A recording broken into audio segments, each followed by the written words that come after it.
Hello and welcome, everybody. This is a long time coming. I haven't done one of these in a while, but this is a Meet the Designer one-on-one interview with our very own Meg of Gemini Designs. I'm really excited to have Meg on. I'm hoping to do more of these interviews because I think it's really fascinating to learn more about all of our favorite crafters and designers. And in particular, I started this series to give folks who might not be as familiar with what all goes on with design teams and how did we all get to where we're at and what are we doing these days now that we've had some design team experience. So I hope that anyone who's watching live, if you have questions for Meg or for me, feel free to drop them in the live chat. And welcome to everybody who's already here. Thanks for hanging with us. And of course, this will be available on the replay afterwards too. So without further ado, let's welcome Meg. Meg. Hello, everybody. Happy to um, have y'all here. Thanks for agreeing to do this with me. And before we get rolling, because we do have some questions that I've prepared for in advance, you've seen in advance. But before we get into those questions, do you want to introduce yourself a little bit to folks who may not already know you? My name is Meg Breiter. I live in mid lower Michigan, kind of halfway between Flint and Lansing, if anybody knows where those are. I have two dogs, both Basset Hounds, and a husband, and my son lives in Lansing with his girlfriend. So I like to color cards. That's why I am here. And I guess that's, oh, you can find me on Instagram, meg.2241. And I think that's all the big news, right? Oh, speaking of, yeah, I mean, I think that's good to get us rolling. Let me bring up our questions. So let's get started with our first question. So let's take us all the way back to the beginning and let us know how did you actually get started in paper crafting and um, how long ago was that you got into paper crafting also? Oh my gosh, Lynn, you're trying to date me here. Oh, okay. No dates. No dates. I'm a bit older than you, let's just say that. I did begin paper crafting with a couple of my friends. The first friend was Carolyn Zano. She's my best friend. And we started doing scrapbooking with a couple of companies that were out and about then that are not around any longer, if that tells you anything. We like to shop more than we like to scrapbook, as a lot of people do, I think. I've only scrapbooked 3 books total in my entire life. I started out with my son. That was when he was about 1.5 years old, and I never finished it. And he's 37 now. So that tells you something. I also did a scrapbook of my husband's family to give as a present to his mom, and that was pretty cool. And then I've done Disney vacations with my girlfriends. I don't like to journal, so scrapbooking really wasn't easy for me. And so I stopped doing the scrapbooking and I went into card making with my friend Tina. And we got into close to my heart, and then we went to Stampin' Up. And we stayed with Stampin' Up for quite a few years. We were both um, selling at that time, but I decided that selling wasn't really my cup of tea. So I got off that bandwagon. I began to sell, but I was selling cards at a storefront with my sister's friend, Hazel Hot Wagner in Lansing. And that was much better because Hazel was a very boisterous, fun person to be around. And she lifted everybody's spirits, and it was very fun place to sell. So I liked that. I, Then go ahead. so is stamping up, for folks who don't know, can anybody sign up for that, or is it like a design team where you get chosen to do it, No, or how does anyone one get can into that? sign anyone can sign up. You find someone who is already signed up and you sign up underneath them. So if you like what they do, sign up with them. If you don't like what they do, don't sign up with them because you're stuck there for life. So I happened to get under a really great person. I mean, her sales were ginormous, but she liked to do only simple, easy cards, and that wasn't really my style either. Um, when you sign up, you have to commit to buying so much of the stuff, of the supplies, per a 3 month period, and you can continue being a seller if you continue making that limit of sales. And once you don't make that limit of sales, you get I think it's a 1 month reprieve period, and then if you get the sales back up, you can stay. If not, you're kicked back to just a customer. So Oh wow. So it's very performance based. Like you performance have to based. be delivering. Yes. And I was not very good at doing that because I felt guilty going, and I felt like I was making people buy from me, and that gave me a very creepy feeling, and I didn't like that. So that's why I quit. Okay. And then there was a question from Peggy. She says she just signed up for your next coloring class, and she's wondering what Yeah. are the names of your pups? Well, they're funny named, and they both have a reason behind them. My little girl is Zena, and my little boy is Zolfo. I say little because they're Basset Hounds and they're very short, but they are 65 pound dogs, so Oh, they're very big dogs as well. Um, Zolfo was named because Jim's family lives in Florida, and when we traveled to Florida to visit them, we always passed this place called Zolfo Springs. And he said, if I ever get a Basset Hound, that's what I'm going to name my dog, Zolfo. So that's how that came about. And then we actually got gifted the dogs, both dogs, for a Christmas present from my friend's daughter. aw. So happy Christmas, you now have two pups. So we named Zena, right, we named Zena after her middle name and her grandmother's first name, which is Gazina. So Gazina. And so Zina is our Zena. Oh, So they're how both Zena. cute. Yeah. That's adorable. Um, yeah, I mean, I think that's really cool in terms of your scrapbooking journey, because it sounds like South Park IED says your journey, Meg, sounds like hers as well with scrapbooking. I swear a So lot of people started scrapbooking. So, yeah. and now we're card making. What does that tell you? Well, I mean, so did you start scrapbooking because of your son and wanting to kind of capture all those memories? Yes, and my friend had just had her niece's kids being born. So she had a niece and a nephew, both had children at the same time. And she's like, oh, I want to scrapbook them. So that's how we Yeah. started. Yeah. I mean, I was scrapbooking in high school because I was big into photography, but and those were the days when you like actually printed photos out. So I In had a a dark lot of room, print, yes. right? So, well, I did do darkroom stuff, but not until college.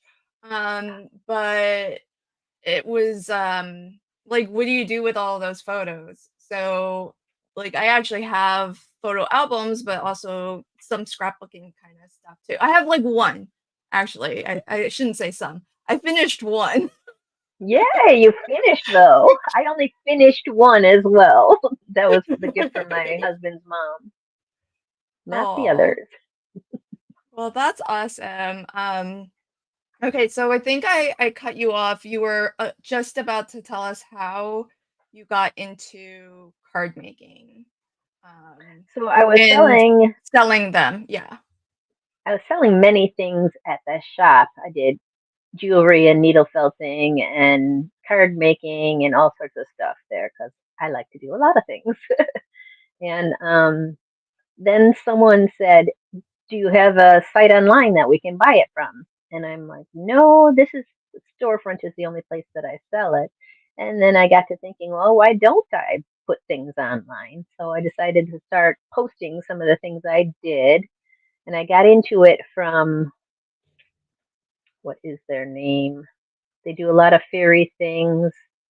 A fairy They're stamper? in the UK. Not before, no, before Fairy Stamper, I got into the other one from the UK. Oh. Oh my goodness, because I really liked her designs and she did beautiful work. And why can't I think of her name? I don't know. Don is suggesting, is it Lavinia? Yes, Lavinia stamps. I love Lavinia stamps, and I bought a whole bunch of them, and I started coloring them up and posting them online. And that's when Fairy Stampers contacted me because they were selling the Lavinia stamps at that time, and they asked if I Ah, wanted to be on their design team. And they were having a um, show over in the UK. I can't remember the name of that, Stamp and Craft or something like that, which is no longer happening now either. But so I said, well, what do I have to do? She said, just make some cards with the stamps we send you and send us the cards and we'll put them over on the show. And, that she said, we'll make sure to, that we tell people who's making them and stuff like that. And I thought, wow, that's a way to get my name out there. So sure, why not? And so it wasn't all it was cracked up to be in the end, but I we'll did get that. into that. We'll get into that Yeah. later. And, and so from Fairy Stamper taking me on, other companies started asking me to design for them. So I did. I went through a few different places and now I ended up where I'm happiest with Sweet November. I'm with Artful Angel and I'm with, can I say it, Lynn? Well, let's just save it for later. Okay. We'll get more into the design team stuff because All right. there's some additional questions. um Okay. so like these are the get to know Meg kind of questions before we get into design team stuff that's specific. So interesting to hear your journey. I'm always very fascinated like how everybody got started, and I love how a lot of us started with scrapbooking and then not so much these days. If you had to describe to somebody who's never seen your work before, what would you say is your style? Like, how would you describe your own style? Well, I don't really have a style, so I say my style is eclectic. I get excited by a lot of different things. That's why I'm in a lot of different crafts. So I get my creativity from things I see in the world. So I enjoy realism, but I also enjoy comic style. So my work falls into the middle of these two really basically for most of the time. Um, I enjoy new media, old media. I try to mix them as often as I can. But right now I'm kind of earmarked in the Copic Marker section. So I'm doing a lot of Copic Marker coloring. But some of these other places are bringing out different parts of it. Like I love your dyes, Lynn, because that gets me into something different than coloring with markers. So I enjoy layers, whether it's ink, paint, different mediums on paper, or everything mixed together. And I believe as an artist that we should never be stagnant and always strive to learn new things, new techniques, etc. So Aw. that's that. Um, so question. because I know you've said that like you're relatively new to Mhm. Copic marker coloring. So what was your preferred coloring medium before Copics? I like Like what was your Inktense go-to? pencils. Inktense pencils because you can color them as a coloring pencil. I mean, I started with Prismacolor pencils, but I like the Inktense because then you could add water and make it look more colorful faster. And the Inktense is permanent once dry, so I didn't have to worry about it reconstituting like you do with watercolor pencils. So I really liked the Inktense, and my friend got me a set of those for Christmas, and I You liked them have a good lot. friends. They give good I Christmas do. presents. And my husband, he gives me the best because he lets me choose. Oh.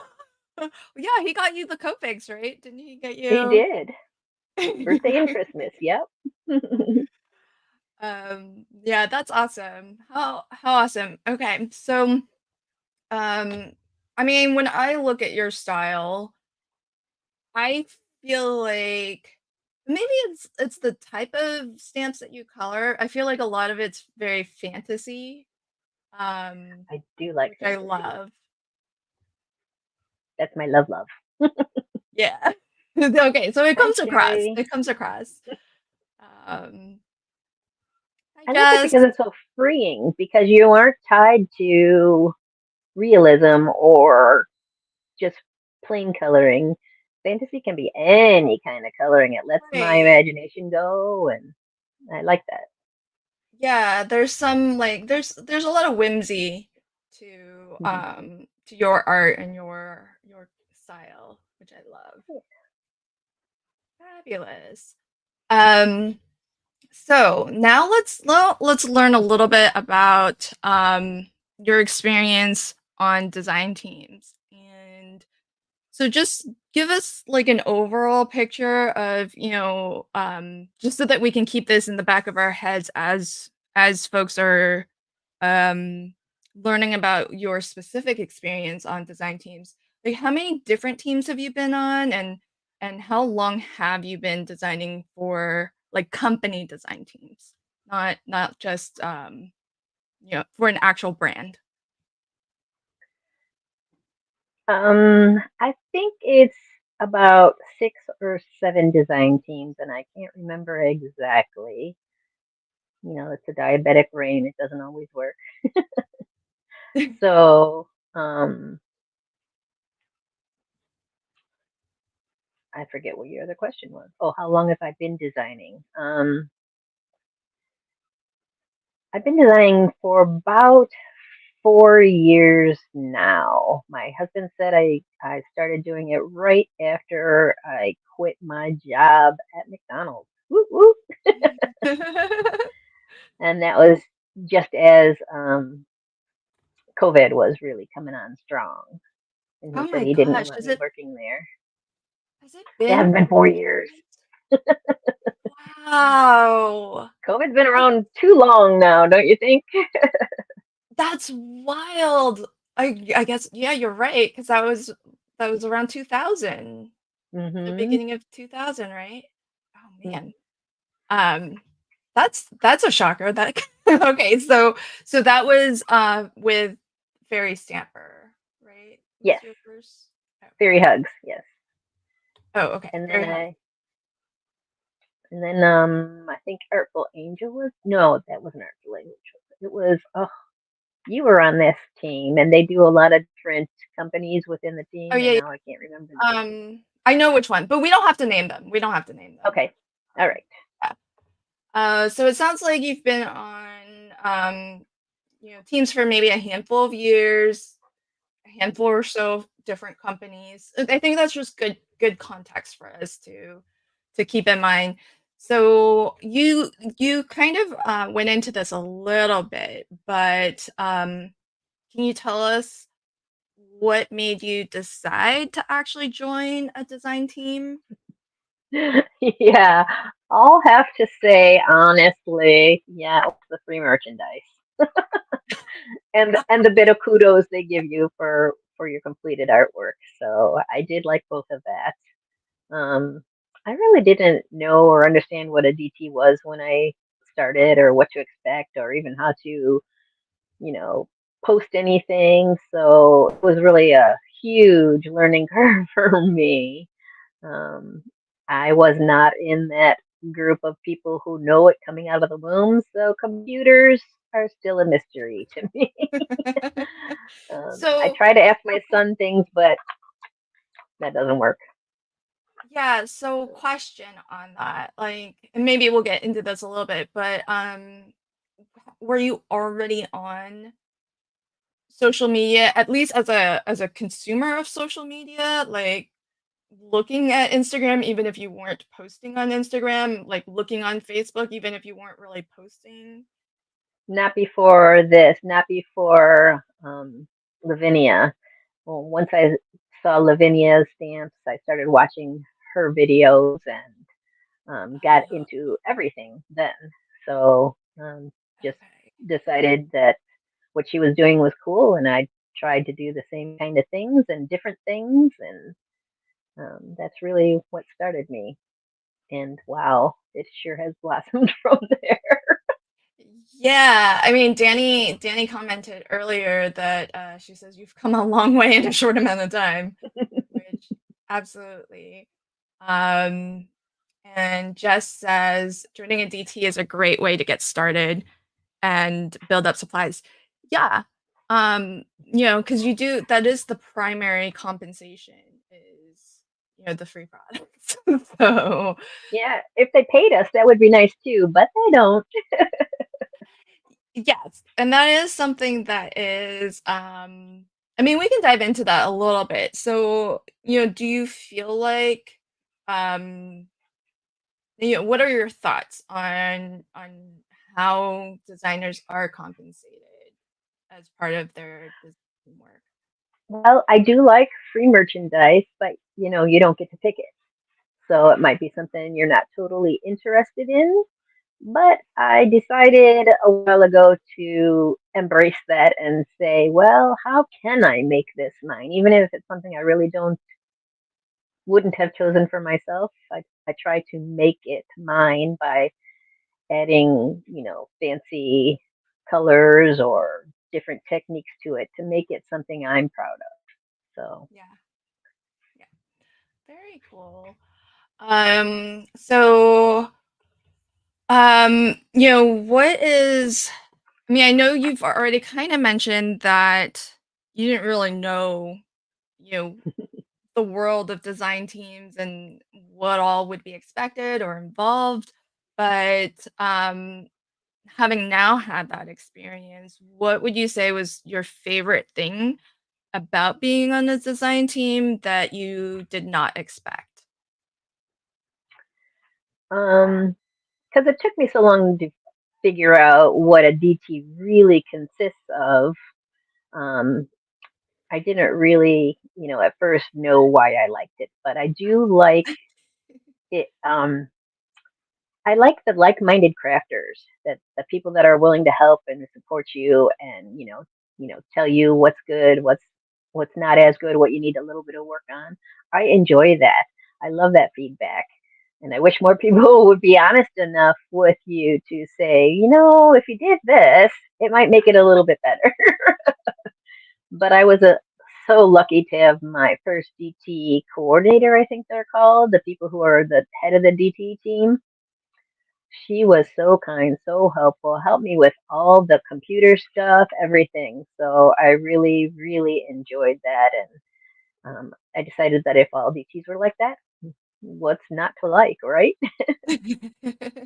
So the support and the kindness of others in the group is really what I like best. Okay, so was it, because that's kind of interesting that that was your experience, because did your, in terms of giving you constructive feedback, was that from your design team coordinator? Was it from the company owner or your teammates? It started with the design team coordinator, but not really with the teammates. They were all positive all the time, which is okay, but sometimes you need a little help in other areas.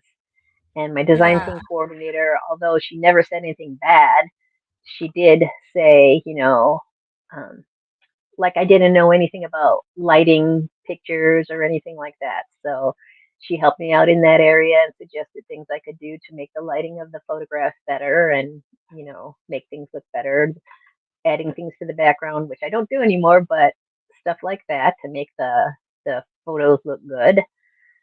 She taught me about watermarks and things like that. So she really helped me through a lot of things that I knew absolutely nothing about, and I really, really appreciate her. Oh, that's And well, awesome. thank you. So question here from Marta. Is it stressful to be part of a DT in terms of creativity and timing and everything else that's involved? Well, if Lynn goes to the next question, I will answer Okay. Well, that's a good segue. Let's do that then. All right. So, what is your least favorite thing about being on a design team that you did not expect? that. Well, I do have two least favorite things, but first one I already touched on about making the images my own if I didn't care for them. But deadlines, that is a biggie. Having to know when and how to post the right things at the right time. If life happens, it doesn't matter. You still have to have your posts done. So, yes, being on a DT is very stressful. And it's how you handle the stress. And I am learning that calendars are really your best friend. Because if you have it marked down in advance, you know that it's coming. I look at the beginning of the week. I try not to have anything that I have to do in the beginning of the week, although that's coming up. But so that I have time to create the first couple of days of the week for the mostly on the weekend. So I'm finding that less stressful than, oh my gosh, I have to have one done today, kind of thing. Right. So, yes, I do find the stress level very high, and how you cope with that is a big deal. So, if you have some good coping mechanisms in place and some people behind you that are there to calm you down and help you out, then you'll be good to go on a DT. Yeah. Is it so would you say that the stress for you mostly is the deadlines? Deadlines, yes, I'm not only a Gemini, but a diabetic Gemini with ADD. So I have three strikes against me. So I can't hold things in my head. I flit from place to place. Lots of squirrels around here, and when my sugar goes bad, my brain goes away. So all those things are. Oh. Okay, so then do you find it because you mentioned that you don't get to pick all the most of the time you don't get to pick, what it Mhm. is you're working with, and what you've tried to do is always, find a way to kind of make it your own and add your own creative twist to it. Is that stressful or do you find that like a fun challenge? It was super stressful in the beginning until I got that mindset set in my head, and now I find it slightly challenging, but fun challenging because that's my time to play. That's where I say, okay, playtime. You don't really like this, but let's see what we can do with it to make it fun. So I Yeah. do enjoy that. Well, but on that note, do you know how sometimes people say like as soon as you like start I guess trying to make money from your hobby that it then becomes Mhm. work and it no longer is like an enjoyable hobby where you're just playing. Um, have you felt at all that that mentality as part of a design team that it's no longer play, it's feeling like work or no? It it was. I had a company that I worked for. We won't name it, that expected you to use all of their release, and sometimes that was up to 45 stamps, Wow. and you had a week to do it in. So Oh my yes, gosh. that's stressful. And I did find that that was getting to be too much work. And my family, my friends all said, you got to get out of that. You can't do that anymore.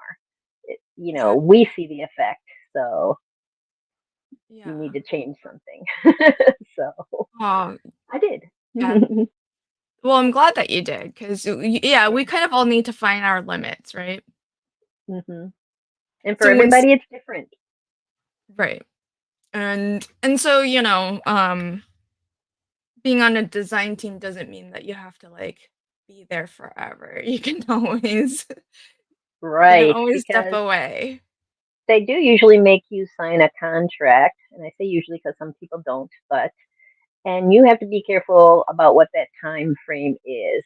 Some people are a month, 3 months, 6 months, or a year usually. And I happen to be on one now that's for life, and I really love it. So, but No, they give you choices, and they're really good about letting you be you. So I like that's awesome.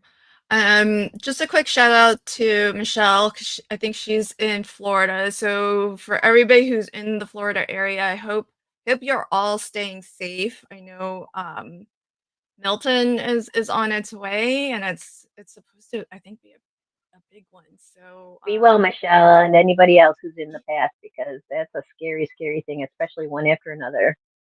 I know, right? So hopefully you're safe and your loved ones are safe and everything too. And hopefully it just misses you or like dies down a lot.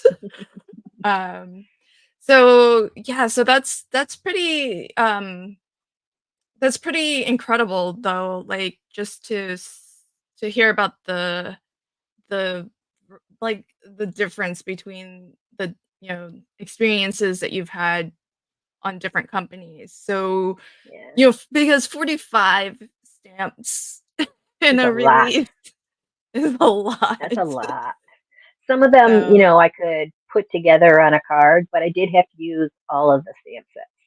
So yeah, yeah. I just said, Um, okay, what can I mix with what? right. Like, can you use five together? I tried as much as I could. um, oh, I love this. Michelle, I like that you're putting Q in front of your question. So, folks, if you have questions, feel free to do that. It helps me to identify it too. So, Michelle says, Meg, I love your background. Did you make that? No, I didn't. I bought it. It's part of a photograph background. It's just a piece of plastic, and it's hanging from a clip-on tea bar that I have on a table behind me because I didn't think I wanted to show my house to y'all.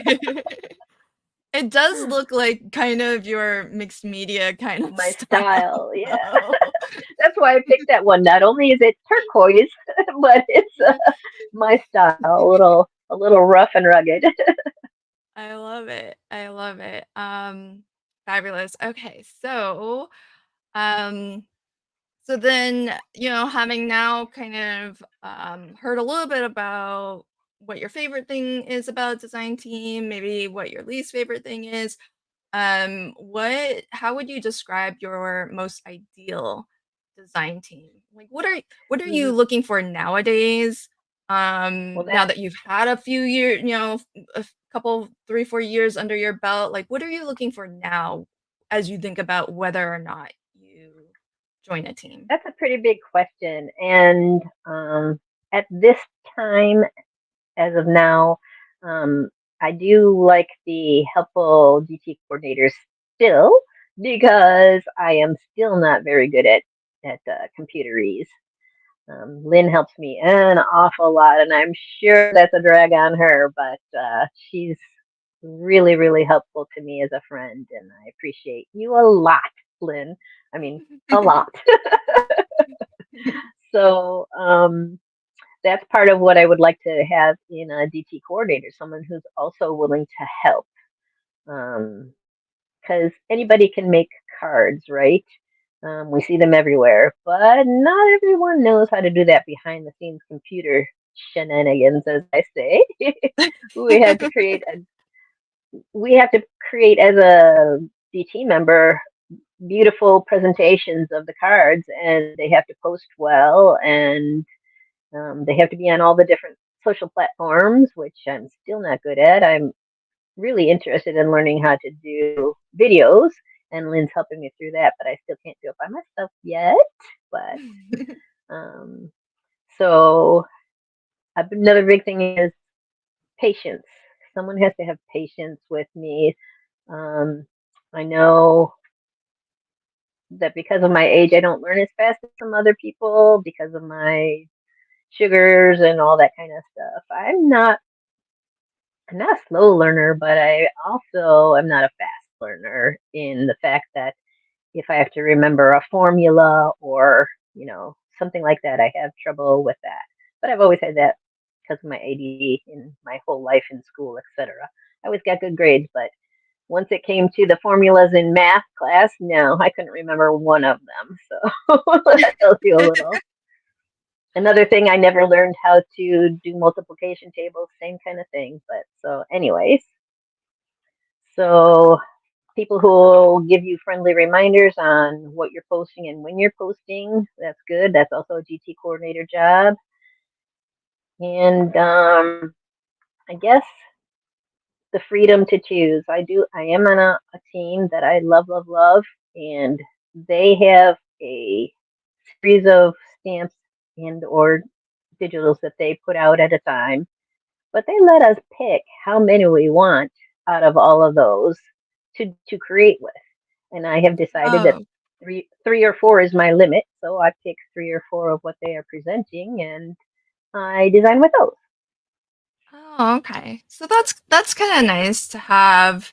Um, Not only are you choosing what to work with, but also like how much, so that you can Hmm. also balance your workload, I guess. So Yes, yes. okay. Because of course we want the whole thing, and that's what I had with my first GT. I got the whole thing, but then I had to use the whole thing in a short period of time, and that's what I found stressful.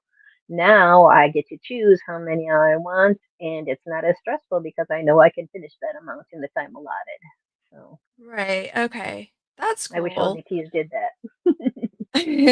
Well, so then my question to you is this though. Um, Mhm. because it sounds like a lot of what you're looking for is how supportive the team is, how supportive the coordinator is. So how does one go about gauging that before joining the That's a team? toughie. But I find how they approach you and what they say in the first meeting really is indicative of how they will react later. So if they're all brusque and businesslike and, just the facts, ma'am, that's probably not a DT for me. If they are Isn't that me? friendly and Aren't I like that? no, Lynn, you are so friendly. Look at you giggling now on there. So who would do that if they were all brusque and, so you are great. I like I it, don't Lynn. know. So That's funny. So then wait, but okay, so you said your first meeting with them. Like have you always been sought out, or have you been applying um, and have reached out to join I have teams? always been sought out. They've always asked me.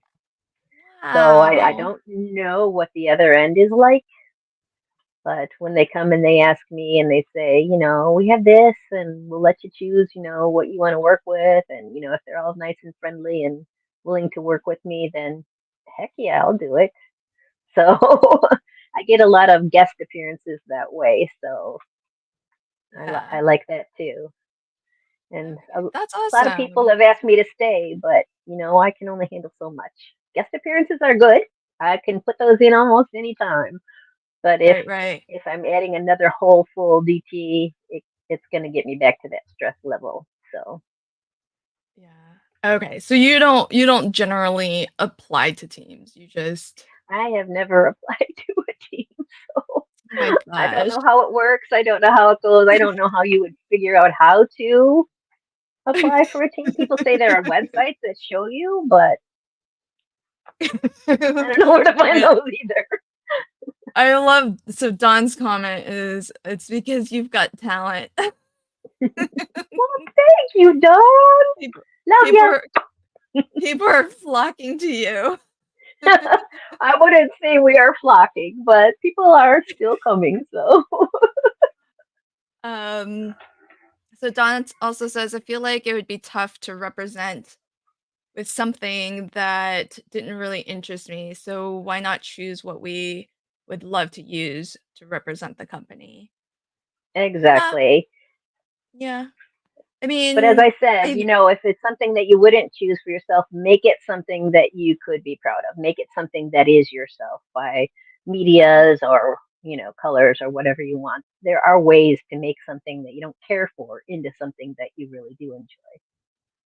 Right. And I do kind of understand like, if you're a small company and you have only so many designers on your team, but you need like photo inspiration for all of the products.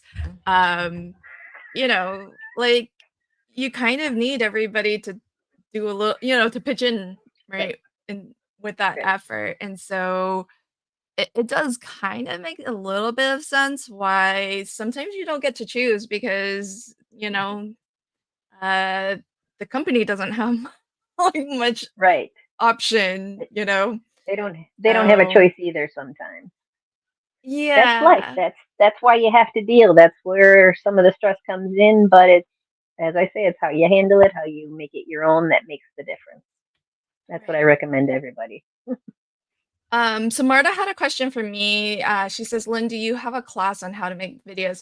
Okay, so funny that you should ask this, Marta, because so I've started a thing called Crafting Masterclass series, and we'll go into more of that later, but one of the things that I'm actually trying to actively plan is a boot camp for designers to get into design teams and to get into um, what Meg described as like all the other stuff.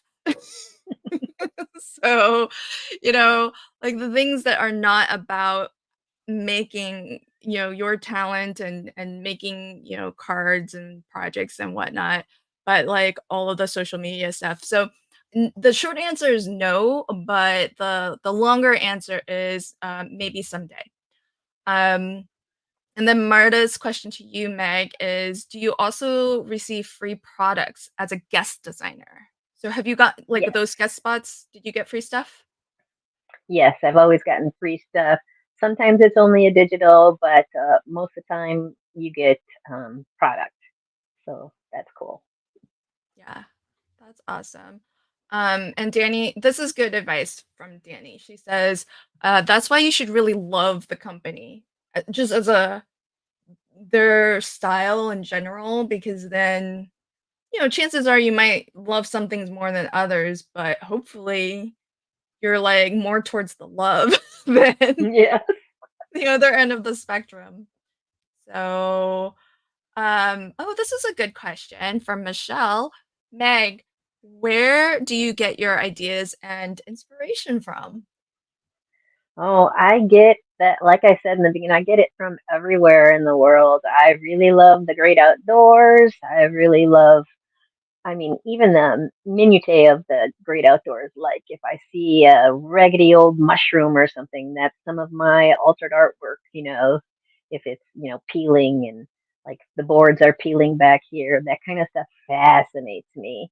So if I can take something from something I've seen and apply it to an image, yay, that's more the better for me. So I just like to think that I think outside the box a little bit. So Yeah. I mean, do you get inspiration from other designers and like seeing other cards that are posted online? that I do. I do.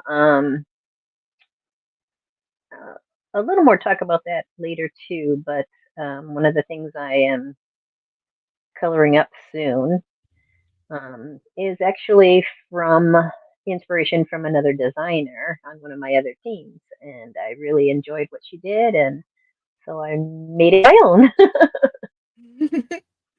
Okay, so question on that because I'm always a little bit curious everybody's take on this. So, if you see something, oh, let's put it this way. If I see something that you've done, like on a card that you've posted, Hmm. and then I've decided, oh, let me case that, like copy and share, or let me borrow some of those ideas. Right. Um, what is your thought on uh the etiquette for crediting, where you're getting your inspiration from? Now, if you know where your inspiration is coming from, give them credit because that was their inspiration first. You don't know where they got their inspiration from, but the person you got it from, give them credit, and that's really all you can do. Um, because there's nothing new in this world. Things have been done over and over and over again. So, I mean, I know design stuff from way back in my art days. So, um, you don't know where you don't always know where you pick things up. Right. So Right. when you can, Yeah. give them the Okay. credit. I mean, do you at all ever feel slighted if it feels like that was very clearly inspired by you, but you didn't get the inspired by, or you didn't get the head nod, for that? Well, I am human, so sometimes I go, but then that's all I say about it because I am proud. They say copying or whatever they say, I don't even know, is what do they say? Like, what is it? Imitation is the best form of Imitation flattery or something is like the best that? form of flattery. Correct. That is exactly what I think. So if they're going to imitate or try to imitate what I do, more power to you. Um, so I really enjoy when I see people picking up things that I have done and using them to their advantage. And I really think that's how people grow. And why should we as artists be stingy with that kind of thing? Because it's out there. Share it. Make everybody happier. Make them better people, better artists. Whatever they can take from you is a compliment, and think of it that way. Yeah, I mean, I agree with, like, there were two things that you said that really resonated. One was that, um, kind of the gist of it was that, it's been thought of before. Like, you know, a lot of ideas have been out there in various forms, and as much as we all have put our personal marks on things, um, it's probably some derivation of something that somebody else has also thought of that maybe we didn't actually see, maybe we did, and it's just been a seed, and then it popped out later.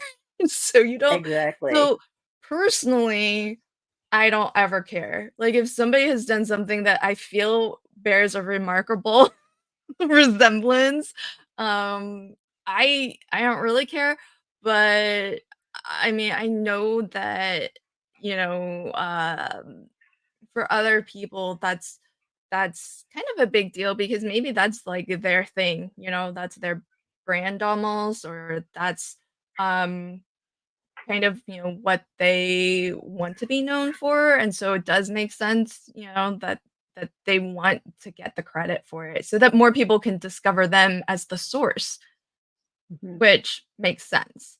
So, I mean, It's I okay think to want recognition. right, I think so. I think so. Um, I totally agree. I just think that it's a lot of work to be bothered by. It is. I feel like I I don't feel want to like work that hard. I don't want to work that hard either. I just, I just want to, because Have the fun. other thing, well, the other thing that you said that resonates with me is that, like the whole reason for me to share is just to put the ideas out there. And, what is good is putting the ideas out there if they're not meant to be used.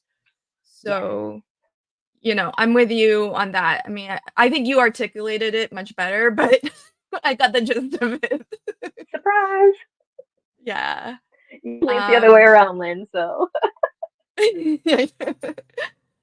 this is good from Danny. She says it's hard in the digital age. Taking inspiration is one thing, but stealing your photo, oh yeah, and such is really yes, sucky. Um, yes, oh yeah, I'm sorry that that's happened to you. I agree. Yeah, I right. totally agree. That's a totally different thing is to like actually take somebody's photo and then like repurpose it or reuse it. Um, but I was Like thinking in more some of like, yeah, I was thinking more like, oh, somebody, saw something that I did and did a very similar thing. I'm okay with that. I don't care. right, some of those companies that are stealing stamp images and even the artwork people have promoted with, that is just wrong. Yeah, and that is a very live wire topic as well, just the copyright issues Hmm. and it's pretty blatant. Like they're not even trying Very, very hard. very blatant and very hard to fight. Yeah, because well, we're on the topic. We like literally just talked about this like in chat a moment ago. um because we're selling your digis now in my shop, and this did come up, so I asked Meg and Sire, who is the artist of the latest digi that to release, whether I'm supposed to be adding that like copyright thing that Right. um that normally, like, if when I buy a digi, well, not all companies do this though, but sometimes when I've bought a digi, it comes with like the what's it, like the readme, kind of whatever, the text that says, here's how you're allowed to use it, here's what you're not allowed to do, et Hmm. cetera, et cetera. And I realized, well, I'm not doing that. Should I be doing that? uh Um, there. I think that's back from old school days where when people actually thought they could fight copyright laws, and bring people to task. But in reality, it takes too long, too much money to fight anybody over a copyright issue. So right. I think it's fine not to put that stuff on there because if people are honest, they're not going to do that. And if people are not honest, they're going to do it regardless. So, Right. And that's the thing that yes, Danny, like the terms of use, um because the whole idea is that if you buy a digi, you have the file, it's really easy for you to just like forward that email to somebody else. And um you can forward it to like 100 people, there's no no stopping stopping you. it. It's cost prohibitive. First off, like, you wouldn't even really know unless, I mean, I don't even know how you would know. Um, and then, like, if you wanted to, I guess there might be some technology to like, digitally whatever it, but that's I don't know how to do that, so And that's kind of why people put watermarks on things. But again, there are programs to take watermarks off, so that's not really going to help you either. So, yeah. Yeah. So, yeah, it is, like you said, it's just not worth it to, like, try to legally enforce and run these things down, even if you could, right? So, right, just like with shop owners, theft is a part of owning a business. So you have to think that, just like shoplifters take things out of storefronts, people are gonna lift your digis and whatnot and do what they want with them. It's wrong, Yeah. but some people don't care. Yeah. Hi, Pam. Thanks for hanging Hi, with us. Pam. Yeah, Danny says watermarks don't really help, especially with those. Well, so the thing is that okay, double-edged sword, folks. Um, these days, like AI, photo editing has gotten really good. So, like, you can clean up with, good AI pretty much any Mhm. image and probably like they have the AI generate type stuff where you could say, "Oh, take this person out of my photo and replace it with XYZ." So I'm guessing, I've never tried this, but I'm guessing you could say, "Take this watermark off," just Yeah, like fill in the rest, you you know? can. So, it is kind of one of those things where it's you know, uh uh it's a losing battle. You can't it's like Danny said, it's the digital age and only so much that you can do because there's always some other digital computer tool that can like overcome all the things. Yeah, I don't know a lot about computers, but I do know some of that. Yeah, yeah. Well, this is true, Danny. And that's why I was saying like earlier, they're very blatant. Some of the companies, they don't even bother. Like they leave the branding, they leave the design team watermarks. Exactly. It's crazy. It And really nothing, and you is. can't do anything about it anyway. Yeah. Yeah. Hmm, so Um, sad. it really is. That was quite a detour, but good questions, everybody. Keep them coming if you have them. Um, Delise wants to know the new DT. Uh, it's not it's not really a new design team. It's kind of an incognito design team. Incognito design team. That's a good way to put it. So we won't spill the tea on that. Sorry, We friend. will. We will a little later. Well, I mean, Kind of. Well, not maybe not. not Okay. we'll spill the tea on other stuff, but not Okay. the team.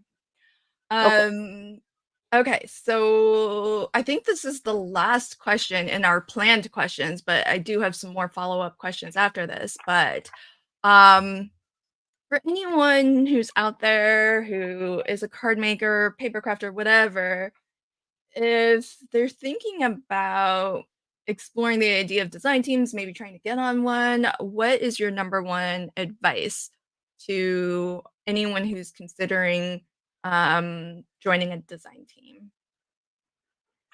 Well, Danny did touch on something. Know that team what they create and make sure it's something you like. But my take on that is make sure that you know what is expected of you time wise and keep a calendar of your events so that you can follow through on that better, easier, less stressful. So make sure you know time requirements, etc. Yeah. So, Because if you don't have the time to do it, you're going to be stressed from the get go. yeah, that sounds two-part actually. That sounds like, understand the expectations and then be realistic about whether you can fulfill that or if it's just gonna cause a lot of stress trying Right. to. Yes. Creativity is the enemy of stress. It's really Oh, hard to be creative if you're stressed. oh, that's so well put. Yeah, if you're always kind of crafting under the gun, I could see how that might not lead to your best work. Right. Because then your mindset is get it done. I don't care what you do, just get it done instead of playing with it, be creative with it, making it fun for yourself. So I think Yeah. take the stress out of that. You can be creative, have fun, and enjoy what you're doing. Yeah. Yeah.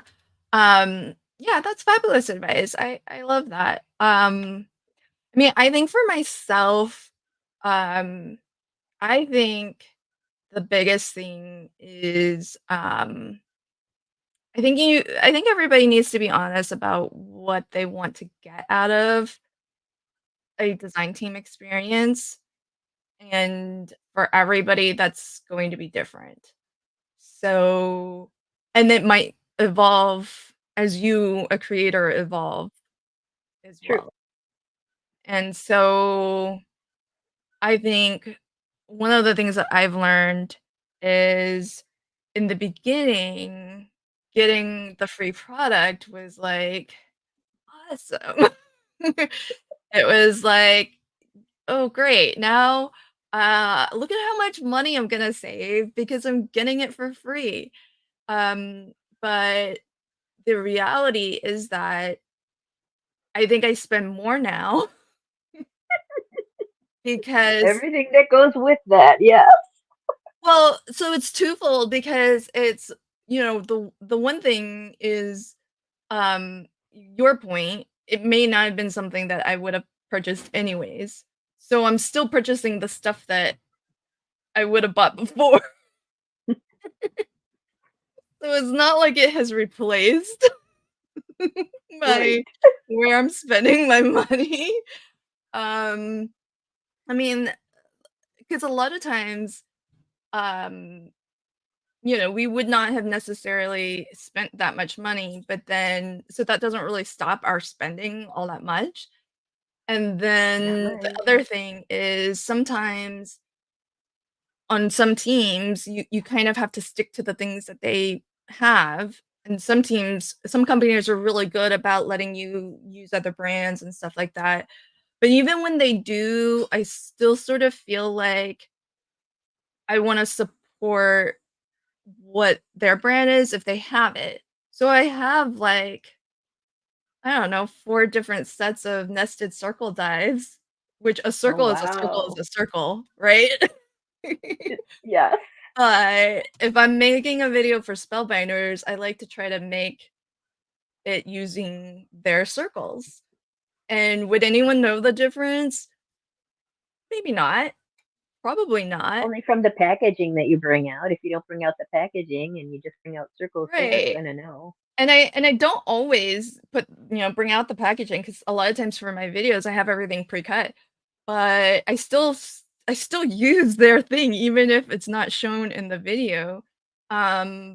Mostly because I have a weird thing in the back of my mind. I'm like, well, if somebody bought it and it's not the exact size and they tried to make this card and they can't Mm. find that particular size or it's not looking the same, then that I might be see your point. disappointing. So yeah, so then I end up buying other stuff from, that company that like you don't need 4 sets of circle dies, especially circles. Well, the Right. aspect ratio is the same no matter what. It's not like, "Oh, okay, you could have 4 sets of rectangle dies because every rectangle, you got tall It's rectangles, different. whatever, but yeah. So I do feel like, it hasn't really reduced my spending, and so And we over like to buy. time yeah, well, there's that too. That's a hobby in and of itself. It is. Um, but I do feel like, whatever you're looking to get out of a design team, maybe be honest with yourself on that. And as those needs change, I think it's okay to evaluate whether any particular team is still meeting, those goals, those needs of yours. And because I think when it does become like work, that probably also takes the joy out of it, which also probably, um, It means shows. that you're not putting your best foot forward. Yeah, shows. Yeah. So that's And funny. just talking to your design team coordinator will help with that issue. Talk it through them, tell them what your problems are at this time, and together you can decide whether it's time to stay or go. Right. Danny, saving money is that funny. I What know. is saving money? We need to describe that better because I don't understand that very well. I think that just for me that just means not paying full price. Buy it on a deal. Yay! As long as Good to it's like go. yeah, as long as it's on sale, that's I've saved money. It's fair game. Well, good because I just bought a Brother Standing cut that I didn't need. It was on. Yay. I know because you don't super hate I like fussy the cutting. fussy cut, so I'm like, why am Yeah. I buying this? But I was thinking, if I ever get into, we're getting into the digis and stuff, and what if I wanted to make stickers and sell those? Well, I'm not Oh, going to cut all those out fussy cutting. oh, that's true. That's true. Um, Peggy says yes on sale. Unfair. She agrees with my definition. Yeah. Oh gosh. Okay, so I think that was our last like planned question, but folks let us know if you do have more questions for Meg or me. But I wanted to chat with you, Meg, a little bit about so what are you up to these days? And tell us a little bit about besides your design team um work. What are you doing? How are you staying Well, busy?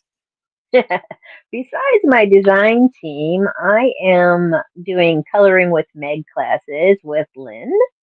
And she is encouraging me to draw my own artwork for digis and then color it so that people can see how to color in different ways, different fun things with coloring. And I'm really embracing this. I'm thinking it's very fun. I had to learn how to use a tablet to do this, but I'm Well, you getting had there. to didn't you buy the Yes, my husband bought me a tablet for Christmas, Mother's Day, birthday, so that this Christmas I'm not getting gifts because I already have it. So, but I think it was well worth it. I've got an Apple pen to go with it, so I can color directly on the screen, I'm not coloring yet, but I can design and complete an image directly on the screen, and then email that off to Lynn, and it's good quality, good enough for her to use as a digi, and she's really the brains behind the operation. I'm just the artist, but I do enjoy it. well, I mean, you're so talented. So it's Well, I thank you very much for that. so for folks who don't know, Meg is the Meg behind uh coloring with Meg, and this was her very first digi, Flora Fairy, and it was for the advanced uh um colorless blender class that Meg taught. And so this is, I mean, it's you're so talented, Meg. So I'm glad that we can bring your art to the rest of the world so that we can we can use it and craft with it. And I do love that you are teaching us how to actually color like you too. So in our coloring with Meg, we get this pre-colored as a coloring reference, but also as a digi that we can buy and just use, which I love. But I like that you're sharing all the secrets and giving away all the secrets instead of keeping it a mystery so that more people can learn how to color and it like I'm blown away. Like I didn't do exactly, I mean I think I came kind of close You to came very close. You're not telling people that that bigger fairy is your coloring of the Meg fairy, of oh the Flora fairy. yeah yeah, so So the little that's one is my coloring, and the big one is Lynn's coloring. So look how similar those are. She did an excellent job. thank you. You're very welcome. You're very talented, girl. Well, I feel like in my own kind of personal coloring journey, as it were, um, I was very happy with just kind of doing the same old thing, like, all the time, you know? Mhm. And I was fine with that, but I really feel like what I love most about your class is spending time with you, but what I love second most is that I am, like, learning new things and putting them into, like, you what you taught here, I have already used on another card. So, I love getting to, actually learn and like, not just exercise the muscles of coloring, but, build some new muscles too. That's what it's all about. At least I hope so. I hope people are taking nuggets from it and using it in other places like you are.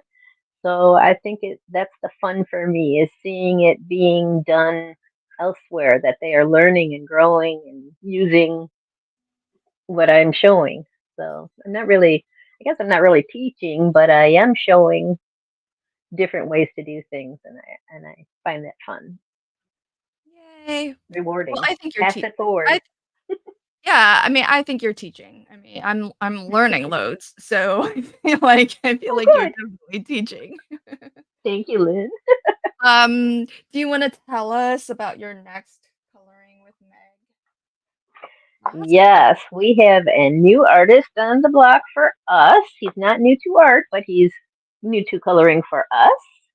And it is Sire Anderson. At least I hope that's his name.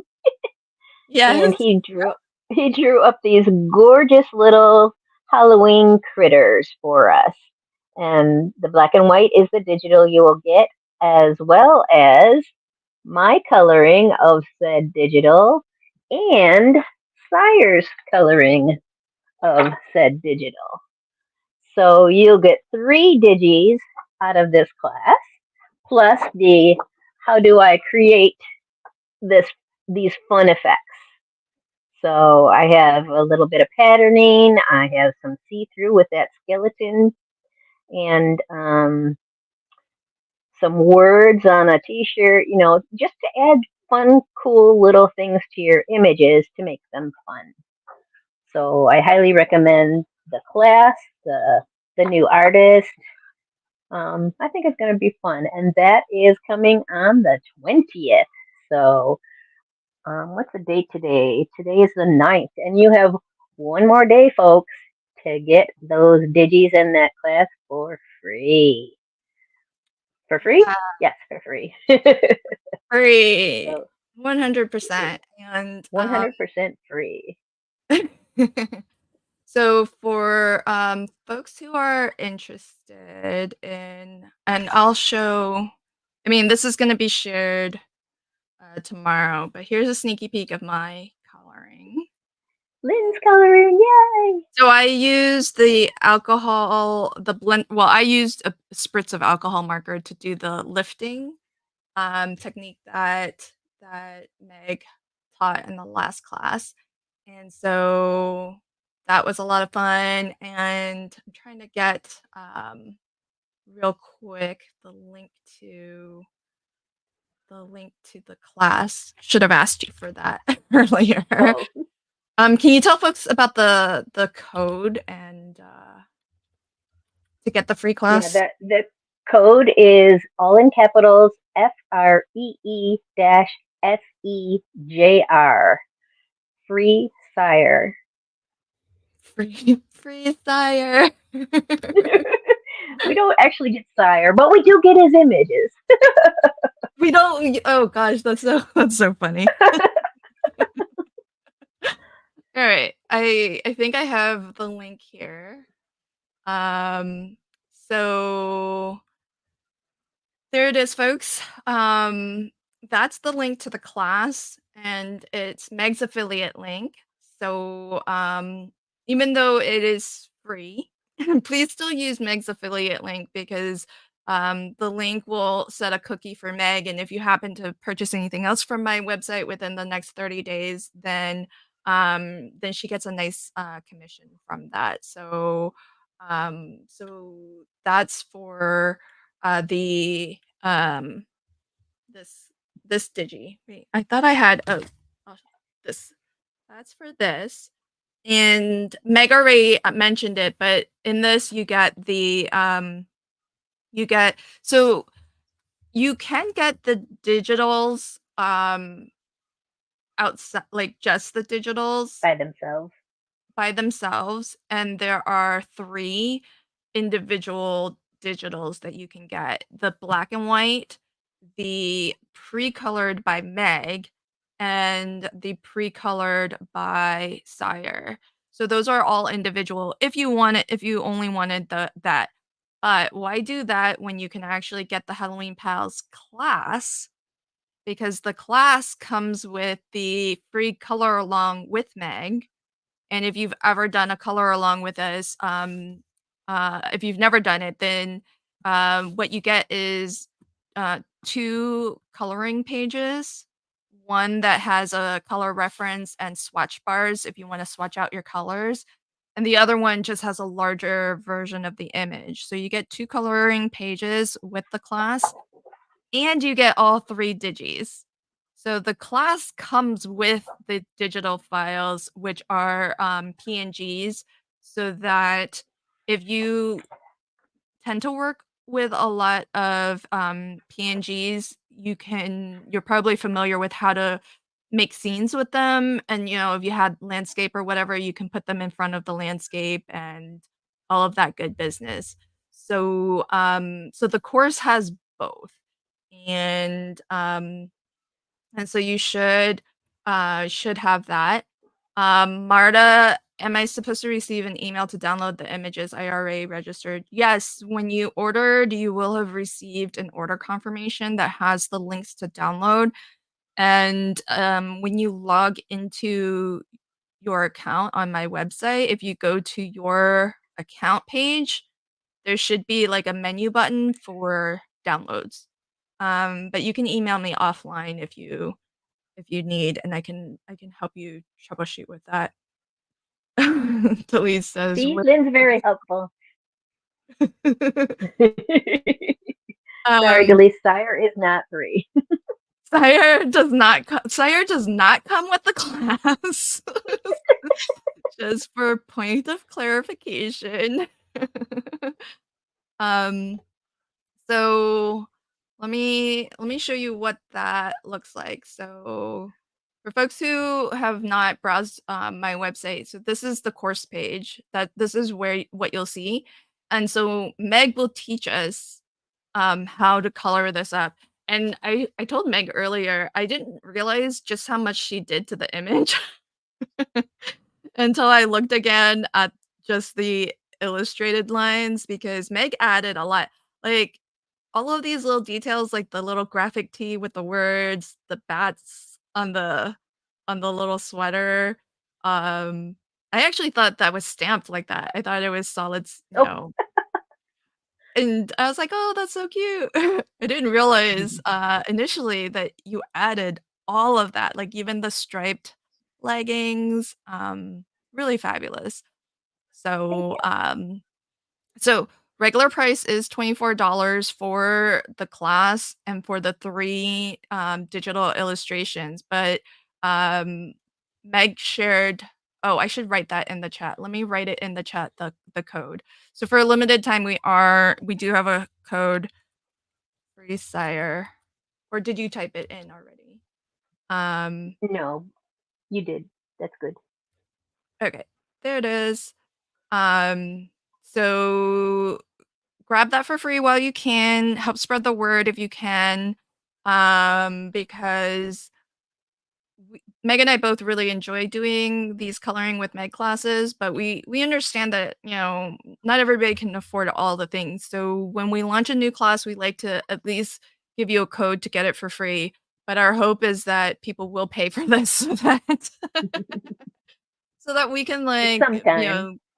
yeah, so just so that we can like dedicate more time and energy to doing this and it's hard to do that when you're not being uh Compensated. making money, I guess.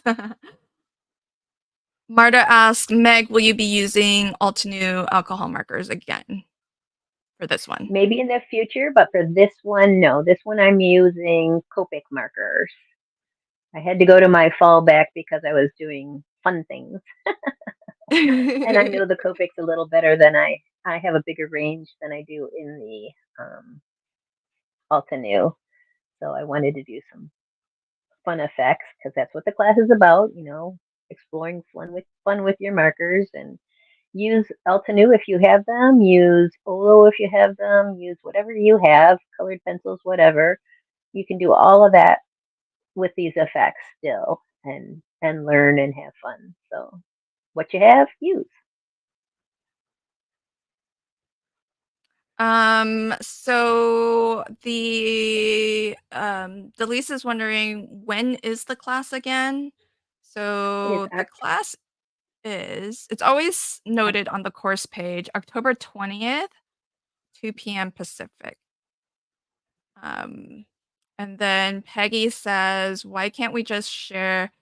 So Peggy, to answer your question, if you are trying to share from the Coloring with Meg Facebook group, which by the way, we do have our very own Facebook group for anyone who has ever taken a Coloring with Meg class. That particular Facebook group is private, which means that that's why you often hear me say, you know, only members of the group can actually see what's posted in the group. And the reason, it's a security measure that Facebook allows us to opt into when we make a group private as opposed to public. And that way it protects everybody who's part of that community so that they have confidence that when they're posting and sharing things to the Coloring with Meg Facebook group, that truly the only people who can see it are members of the group. If the sharing ability was there, then it could be shared who knows where and who knows who would see it. And one of the things that one of the reasons why we made that choice when we set up the group, because it is an option, is to encourage people to share because we're all on kind of a journey of learning. And I know that sometimes it can be hard to share works in progress. And it's one of the things that we really Want to encourage encourage. because during the live color along, if you want the constructive feedback from Meg, and Meg is very good at if you want her to just be positive about your and encouraging, then she will. If you're looking for advice, then she will give it to you because not everybody wants it, right? But if Right. that's what you want, then we encourage you to share it live during the class, which is one of the unique things about Coloring with Meg because we do record, the tutorial live, giving folks who actually watch us, while, it airs the first time, the option to share their works with us in real time and then get your feedback and get your that's why I love it because I'm on screen with you coloring and so you're I love that you tell me when, Lynn, that's getting a little dark, or, just pointing those things out because otherwise we don't know what we don't know sometimes, and Right. we don't always see the things that and sometimes we're not happy with something, at least for me, I'll speak for myself. Sometimes, I'm not happy with something, but I don't really know why, and I don't know how to fix it. But when I color with you, I think you've told me before, like, you're holding the marker, like, too slanted, hold it more Too upright, flat. like Yes. so you're seeing things that I would never be able to know to do Uh, or correct. unless you're told. Right. It's a learning process. So if Right. I So can I help you have that. learn, Yeah, I have the benefit that you can actually see what I'm doing. and and so you can actually correct me in real time seeing what I'm doing, but the best that we can do for everybody else is to have you share it in the Facebook group, but in order to give people that assurance that it's not their works in progress aren't going to be on blast. um we've kept it private. Now, that said, getting back to Peggy's original question, if you see promotions like the one about Sire's illustrated Halloween Pals class coming up, Meg and I share that all over the place, all over our socials. So if you see it on our personal socials, you should be able to share. Um, it's just within the stuff in the group you can't. Um, well, how can we share the info of the class on our own Facebook page? Um, so you can find a post that's from Meg or I to our personal socials and share that, or you can just write up something yourself if you wanted, and then just share a link out, um, and that works too. So maybe with a picture that you colored, because we'd like to see that too. that's a good point because if you've registered for the class, you do get access to the files right away. So, you can download and share them, share your own coloring of it, not share the digis, but share your own coloring. So, Right. yeah. And then you'd have a Aw. before and after class. Delise, feel better. Her hip is hurting her. Yeah, lay down, get Oh, some rest. Um, okay, Peggy. Well, maybe offline I can maybe help you with that. Thank you though. I appreciate folks who are you all are so supportive and encouraging of the class, and I'm glad that you are enjoying it, and so thanks for being willing to to to share it. Hopefully I can help make that easier for you. yes, thank you Um all. yeah, so what's next for you? So we've got the Halloween Pals coloring with Meg coming up on the 20th. And And right then after that, on the 21st, we have a master class series coming out that Lynn touched a little bit on in the beginning. And it's going to be a week long series of classes, starting with a freebie by me um, to explore the easy wonder dies and how to create with them, and just creating anything in particular. And then it's going to be followed up by another person every day having their own classes. It's going to be so fun. You're going to learn lots. You're going to enjoy it. So I highly recommend that too. And do you want to tell them about the kit, the box? yes. Yes, I can do that. Okay, so Meg touched on this already. This is another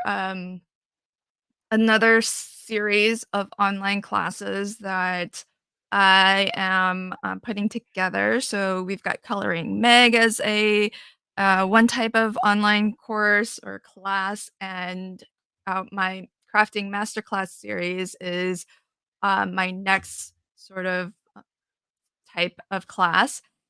And this is our first one. It's called Easy Holiday Crafting. And there are 7 classes. 2 of them are recorded live. So here's Meg's, the live kickoff. And that's going to be followed by 1 class per day until we get to the end of the week. And we're going to wrap it up live with Gaz. And so I'm really super excited about this one. It's Meg mentioned it is about how you can use your easy wonder dies if you have them, but you don't need the Easy Wonder dies to participate in this because the Easy Wonder dies did originate from my mini one sheet wonders, which are hand cut um, cutting guides for cutting down your 6x6 pattern paper. So every single one of these classes actually includes a video tutorial on how to cut both Easy Wonder die number one and number two. So you have everything that you need with these classes. And Meg wanted me to show you the mystery box, which is an option as one way to get all 7 of the classes. So the mystery box comes for free, like all of the 7 classes that are part of the Easy Holiday Crafting. You're gonna get that for free with the mystery box, but only through to the end of masterclass week. So if you're interested in getting the box, if it hasn't sold out, it'll stay on the website, until it's sold out, really. But if you want the box, and at the moment, you're gonna get all 7 classes with it for free. So after the end of masterclass week, which is after October 27th, the box is just going to be the box of goodies. It won't have the classes included. And so let me pop into the chat the link to the mystery box. So that's there. Again, this is Meg's affiliate link. So do if you're interested in picking up one of these, then consider using her link and support her 'cause she gets a commission if you do. And for folks who are wondering like what's in the mystery box, I'll do a quick unboxing. So crinkle crinkle. Okay. So all right. So we're aiming for, about $300 retail value. Hard to really calculate it because some things aren't sold anymore. But it does start off with handmade cards in cello bags. They do have the matching envelope. So these are cards for you to use, for you to send. They're not signed by us, but they are made by us, the instructors in the class. So who's teaching? Carrie has a class on shaker cards.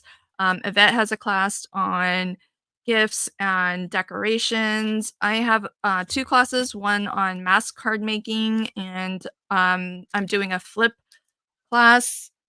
uh, oh, I would sneaky peek my flip cards, but they're not at hand.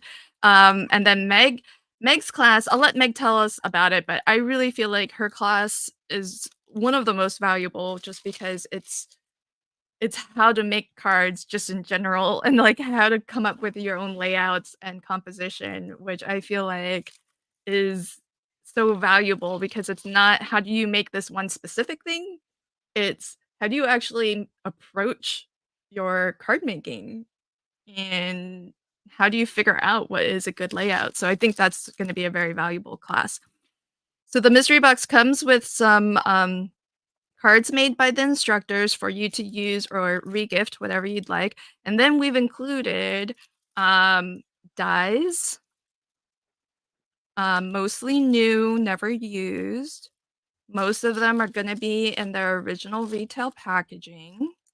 But some of them will have been, like, this is red rubber, and it doesn't look like it's been used at all. It's from you, Nope, Meg. that's from my Stampin' Up days, and no, I haven't used. Yeah. So and is it one of the retired ones?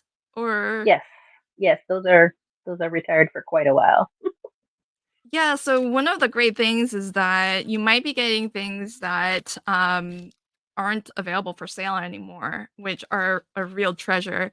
Delise was telling me the other day that, there was, an Art by Marlene kind of book of, papers and ephemera and stuff, and full price, it's usually like $20, but because it's out of print for so long, people are selling it for 60. Holy cow. Yeah. So now some things will be new, but not in their original packaging. That's just because some of us crafters, as soon as we get something, we just sleeve it and we kind of put it into our own organizational system. So that does happen sometimes. And then some things will be gently used, but they're complete. So you're not going to find something that's incomplete. And so we can count all of those back up as we're putting them back in, but it's usually something like 13 or so, definitely at least 10 stamps and dies. And then Show the we bag. have we have Yeah. a custom little zipper pouch with some goodies. So goodies might include some handmade tags. Here's one for Meg. I've got a couple from me. Some action wobblers in this, some twine, some die cuts, some baggies of embellishments. You get some of those. This one, not all of them will have a Nouveau product, but this has a full size vintage Nouveau drop in it. Washi, sample of ribbon, and you'll get a collectible button pin that's part of this masterclass series. So cute. And this one has a little sample of gilding flakes.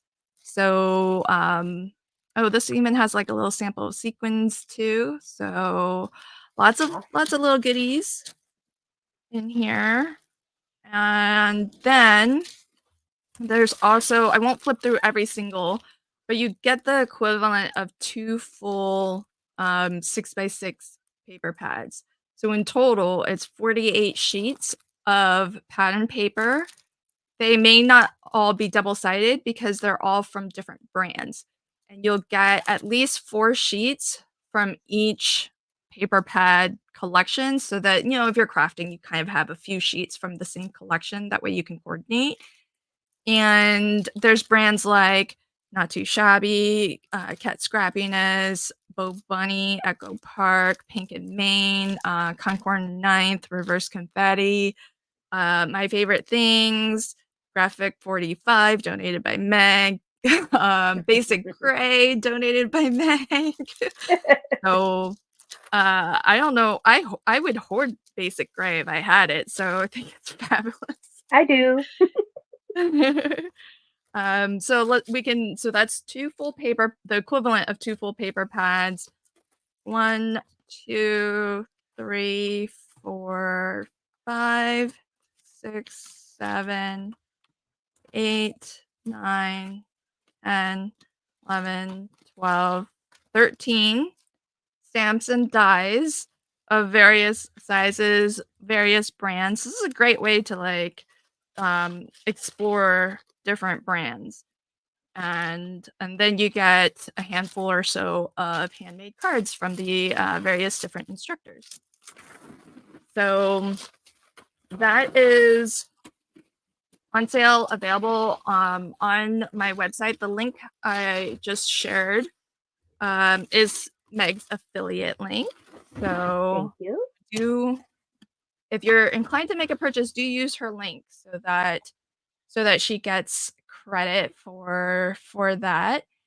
And just a reminder, so until when the masterclass week ends, so masterclass week is October 21st through the 27th. When that event ends, the classes are still going to be available, but the all access pass is going to be no more. Like, we're not going to have that available. It's only going to be available for individual purchase.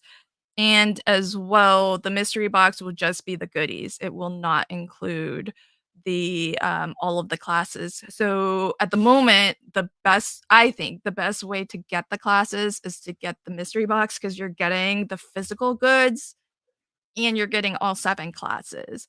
For quite a There deal. it Well, I mean, I feel like it is, but I know for some people it's kind of a steep price. But keep in mind, we aimed for about $300 in retail value of the actual craft goodies and products that you're getting.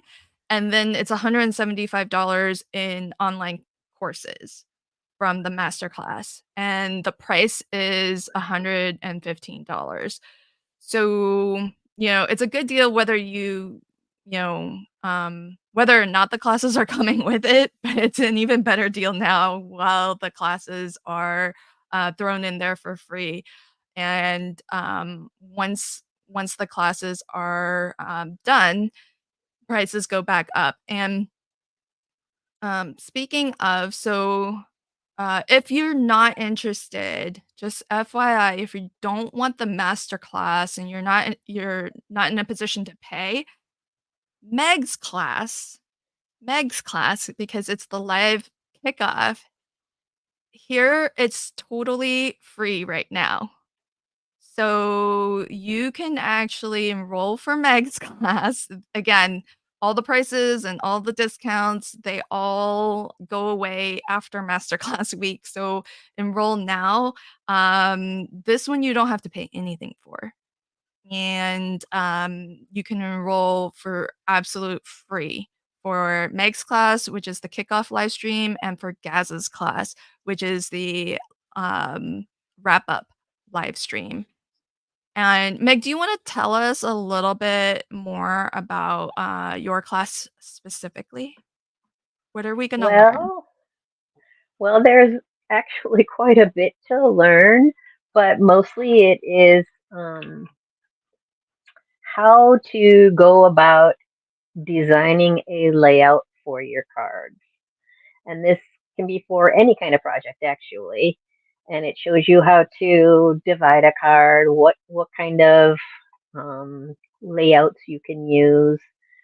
I like the using the alphabet to create a layout, and we'll go through that. Rule of three, the 2/3 rule, lots of different um, aspects of color, shape, size, um, value. There's a whole bunch of different um, definitions of things that we'll be showing and how you can use them toward your card designing. And I think it's very informative and it's going to be very fun. I have two pre-made cards that I'm going to give you instructions on how to create. Um, and we'll create those. They're fairly quick and easy. And then I thought if we have time that we would go through together and design another card using all those terms that we just will learn. So I hope That's you find that intriguing. I didn't know about the alphabet one. Okay. That's new. Yeah. I wanna know what that's all about. That's not even in the description. Oh, I think I told you Yay! about it, but yeah, You you it's a quick, easy way to design something. So That's awesome. So as you can see, here are some samples of, and it's easy holiday crafting. So this is hopefully going to give you a lot of different ideas for how to get a jump start on your holiday crafting, whether it's cards or, gifts and decorations, which is what Yvette's going to teach, or memory keeping, which is Lala's class. And I just want to scroll down so that you can see um, here's a video. This will have a video for how to manually cut Easy Wonder die number 1, a second video for how to manually cut Easy die number 2. So if you don't have the dies, you you should still take these classes, especially Meg's, because Meg's class is just about composition and design techniques and I don't want to say rules, but guidelines maybe. I said rules, but rules can be broken. Okay, there you go. Rules, to follow or not follow. The instructors are all putting together a PDF so that you can print and have like a homework guide to do it in advance so that you're ready for when class starts. And as well for some folks who learn better with step-by-step instructions, it will have that as well. And then the last link will be the actual class. and every class will show you, your options for buying it.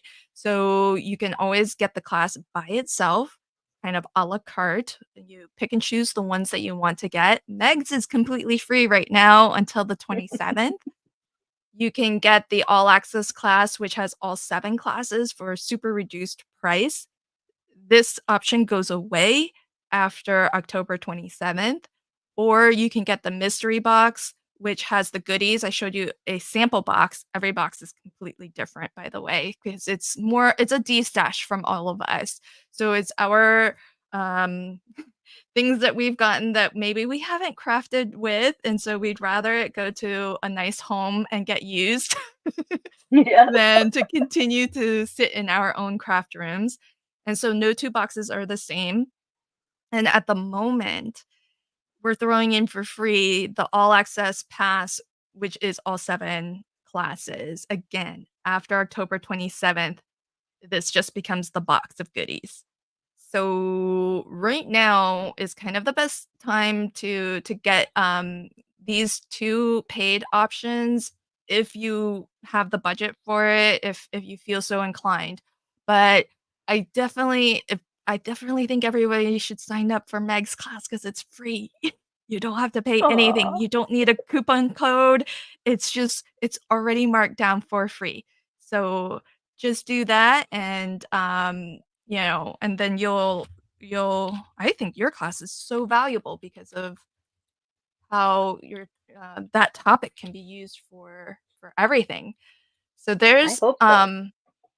oh good, Brenda says she signed up this afternoon. Yay. Yay! Thank you, Okay. Brenda. So I just put Meg's affiliate link to the page that we're looking at right now. So anyone who feels so inclined, I would say it's free right now until the 27th. So you may as well just get.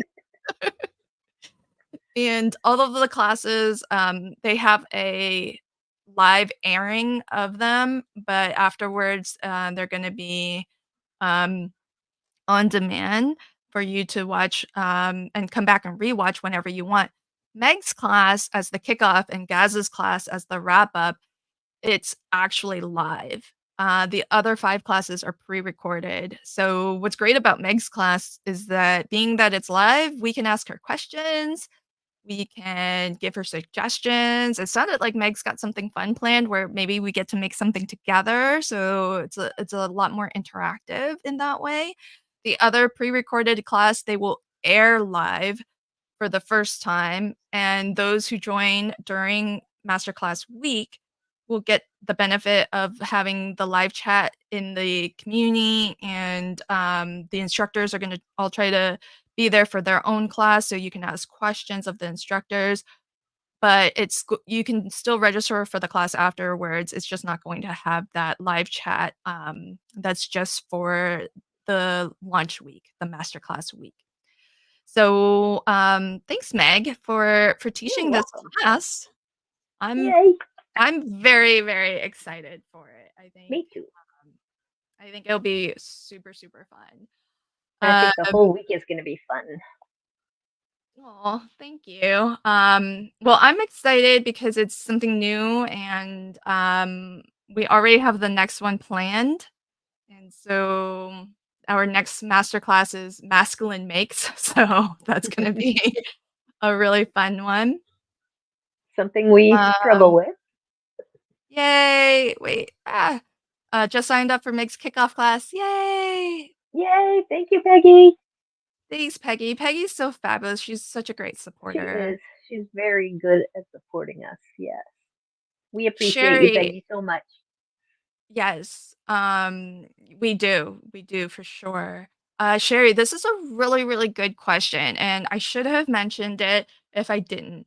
But all of the classes are available for replay on demand, indefinitely, essentially.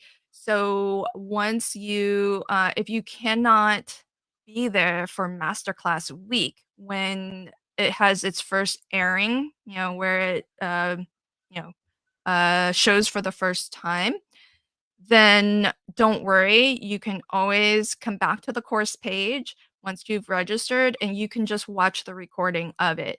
So 5 of the classes are pre-recorded. So during masterclass week, it's kind of like a TV show, right? TV shows that have been pre-recorded, but they go live, they air for the first time on whatever day they air, right?